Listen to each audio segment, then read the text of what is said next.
She could do things that most artists could not do. She could expand. She could grow.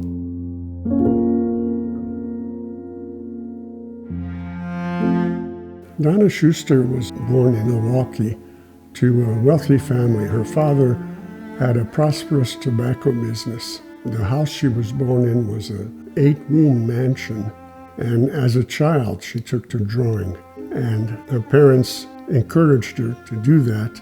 So she grew up in a very well-treated household and got to do some of the things that most people could not do.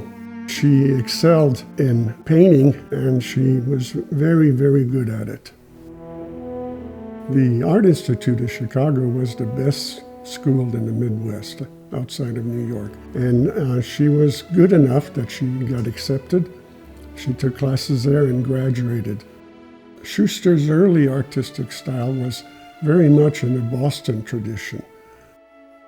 She studied at the Boston Museum School and was initiated into doing formal portraits with very subtle colors and very quiet portraits. After that, she studied with William Merritt Chase. William Merritt Chase was the great American Impressionist, and he had a large number of students. And then when Chase organized a trip to Belgium, where artists could sign up and go with them, she did that. And she won the William Merritt Chase Prize. The painting was titled Le Petit Déjeuner, which is French for breakfast. And it shows a very attractive young woman eating and drinking coffee. When she studied with William Merritt Chase, she discovered color. And she used color in a very aggressive way, very much like Mr. Chase did himself. And many of her paintings and portraits from that period, say from about 1912 to about 1916, are very much in the tradition of William Merritt Chase. When she was studying in Europe with Chase, she visited Florence and visited Rome. She took a ship from Naples and sailed through the Mediterranean and eventually returned to Chicago. Then when she returns to the United States, she comes to Los Angeles, and she essentially lived there the rest of her life. She traveled to San Francisco in 1914 in anticipation of the Panama Pacific International Exposition, which opened in 1915 to celebrate the opening of the Panama Canal. She spent a lot of time just before the opening painting the construction of those buildings, and then she paints many after they've been completed. The fair is open, and there's a lot of people going through and enjoying the fair in San Francisco.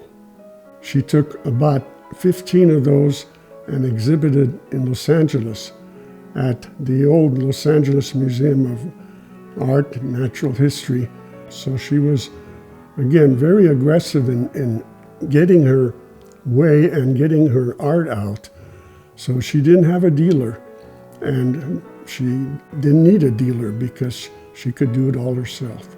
And she got some very good reviews for her work. The vivid impressionism of these quick sketches is delightful. They glow and sparkle like jewels, and have caught, as it were, the very spirit of the Great Exposition. The elan of San Francisco, its joyous life, its glamorous sunshine. These things translated to paper, charged with fluent color, make fascinating pictures. In the early 20th century in the U.S., women artists had a difficult time because with the Victorian era and its leftovers, people didn't buy works by women. They preferred works by men. So she could not get artistic representation at a gallery, which she didn't need because she was from a wealthy family. Also, many other women artists of the period would get married, and that would support them while they painted. So it is said that she changed her style every 5 to 7 years. So she was very experimental. She was interested in some modern art. She was interested in landscape, in portrait, in still life, and she spent a lot of time in her teens and 20s painting at Los Angeles Harbor. She loved to do quick little watercolor sketches of the boats in the harbor, and she did a large number of those. And then she continued by doing some oils of the same subjects. There's a great painting, a big oil painting. It looks like evening and the boats are calm and the sky is getting darker. Very, very powerful painting.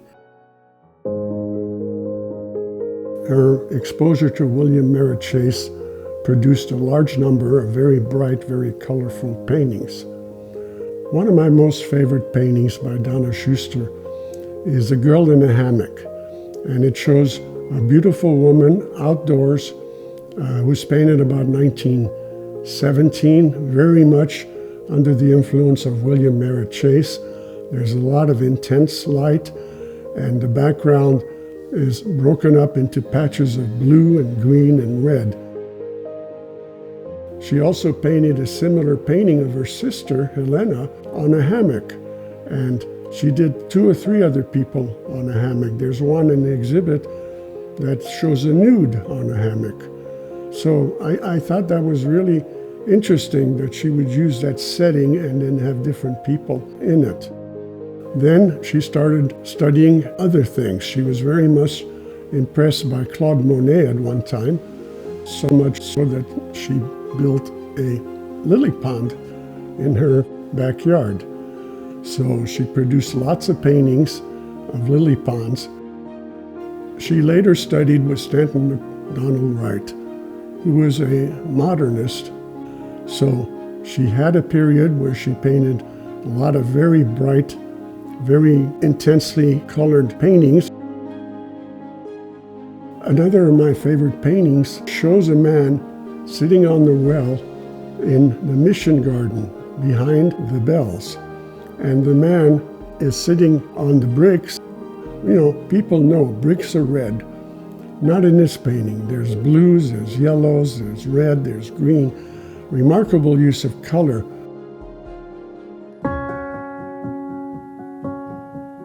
The Group of 8 was founded in the early 1920s.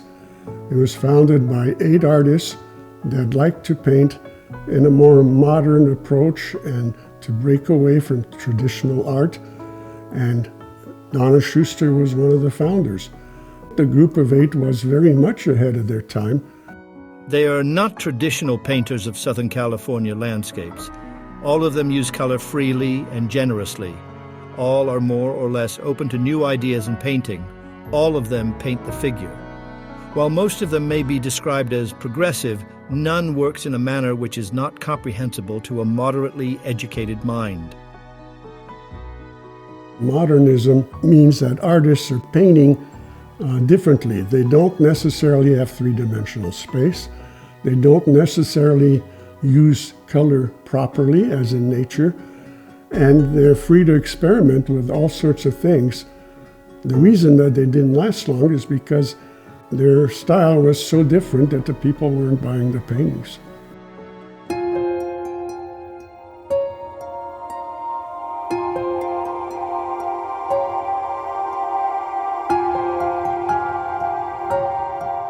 One of Schuster's great paintings from that modernist Group of 8 period is entitled O'er Waiting Harp Strings, which is a picture of a woman playing the harp.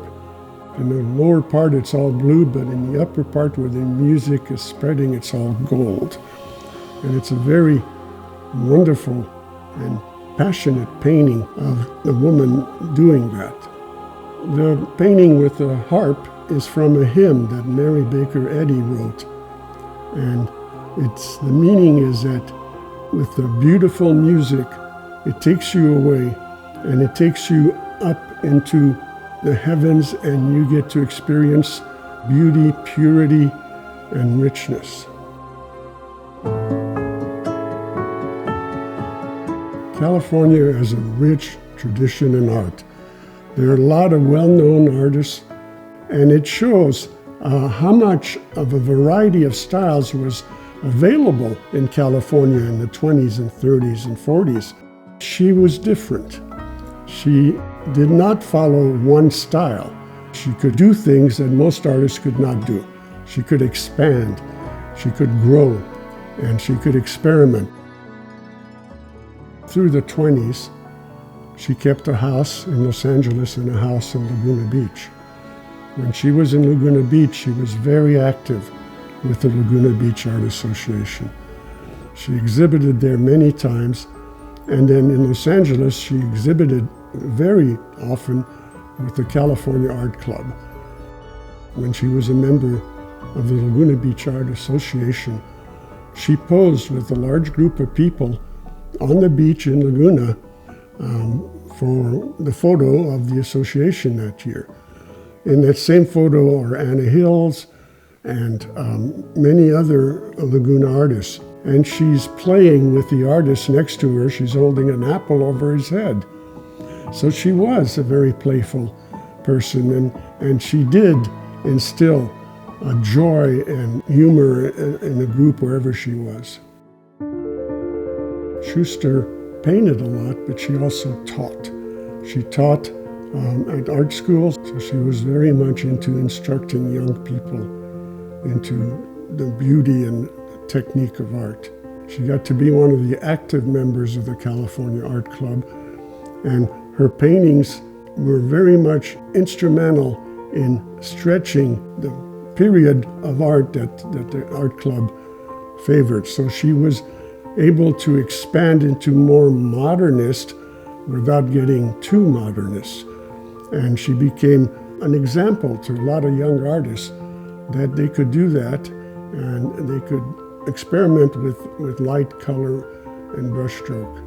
Another painting is called Woman at a Desk, and it shows a woman sitting at a desk and looking directly at the viewer, and it comes with two forms of light.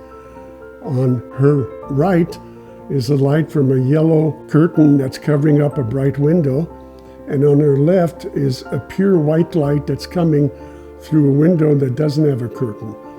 And those two different lights affect her face.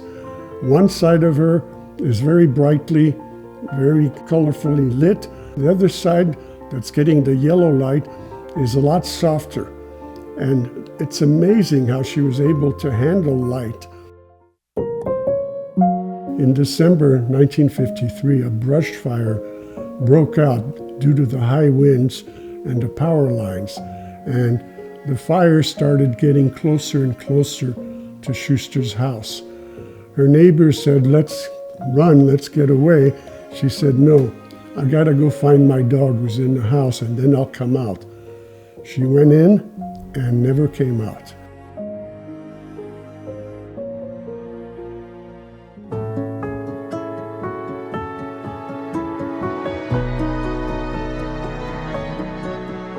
In my career as an art historian, I always felt that if you're looking at a painting, you're standing where the artist was when he or she painted it.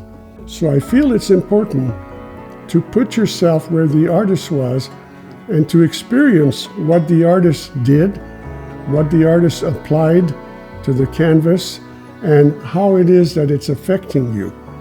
There's different colors, and the colors have different effects on the human mind. And depending on which colors you use, it affects a lot how a person looks at a painting.